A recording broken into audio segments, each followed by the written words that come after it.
Ryan Garcia, does that name ring a bell to anybody? Ryan Garcia is a young boxer. I want to say he's 21 years old, 20 years old, young guy, undefeated.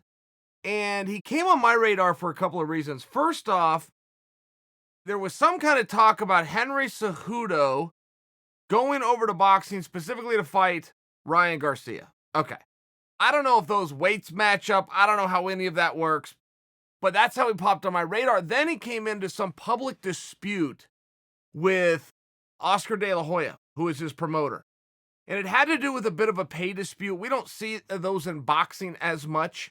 It gains a little bit more headlines in boxing because it's a little bit rarer of a topic than everybody in MMA who's complaining on that subject for a matter of time now. So this is how I know who Ryan Garcia is. And all of a sudden, out of nowhere, he calls out Dillon Danis. He says, I'm going to come over to MMA to fight Dillon Danis. I think he said, I'm going to knock out Dillon Danis.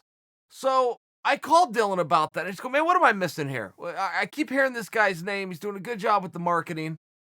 As insincere as it all is, I heard his name because of it. And Dillon goes, man, I don't really know much about it. I've never met him. Said I would do the fight, but there's no chance he's coming to MMA, but I would go to boxing. I would go to boxing and fight him. And there is a great distinction between MMA guys and boxing guys. In MMA, you go out, you try as hard as you can, you take on all of the right guys, and you accept the result, regardless of the result. In boxing, you do anything to make sure that you don't ever get beat. It's a different sport in that regard. Very unfair to boxers, and very uncreative by boxing leadership and promoters that they don't know what to do with a guy unless he's got a big fat goose egg somewhere on his record. It's just a very weird thing, but it's still the reality. And I thought that Danis's point was very fair. Look, he's not coming to MMA, but I would go over there. I hear this guy's complaining about money with De La Hoya. It turns out people don't want to see this guy fight. I happen to know who he is myself because I follow the sport, but if it doesn't make dollars, it doesn't make sense. It sounds like he can't draw within his own sport. So there would be no point of him coming over here. And I just like Danis's outlook on that. Danis is going, look, wherever the bigger fight is. Don't worry about my skill set and my rules and what favors me. I'm not trying to be a bully. It was this guy's idea, but what might surprise him is I will not only call his bluff and meet him in the ring, I'll meet him in the squared circle. And this was just Dillon and I on the phone. Thought, well, Dillon, that's a pretty interesting story. You might want to go out and tell that story. He goes, Chael, I'm just trying to get better at MMA. Said, I want to be the MMA champion. I became the grappling champion, and the next evolution was the MMA champion. I think that spending a meaningful amount of time on just boxing, just stand-up, and then going and competing in stand-up would help me to get to my goals.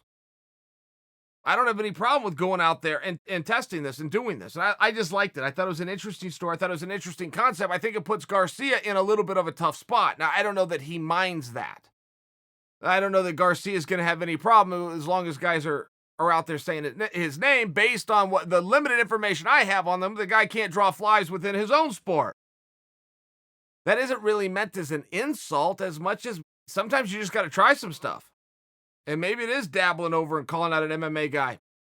I don't know enough about this Ryan cat to tell you how much he weighs. I just know Henry Cejudo and Dillon Danis don't weigh the same thing. So the fact that those are now two opponents that I keep hearing for Garcia, who knows what to make of it. I can tell you on an overarching premise, though, this narrative never works.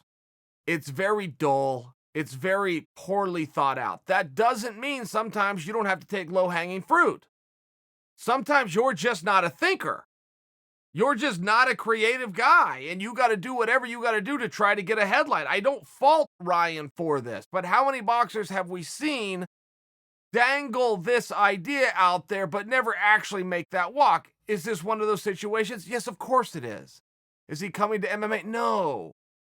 But there is still ways to play this. I mean, it's like music. There's only so many notes. I'm a boxer and I'm going to come over to MMA. Yeah. Except you're not.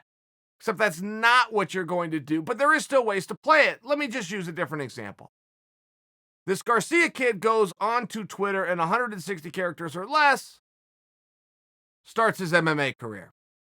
Tyson Fury did the same thing, except brought a video camera in with him and did a training session of MMA with MMA fighter Darren Till. Totally different scenario.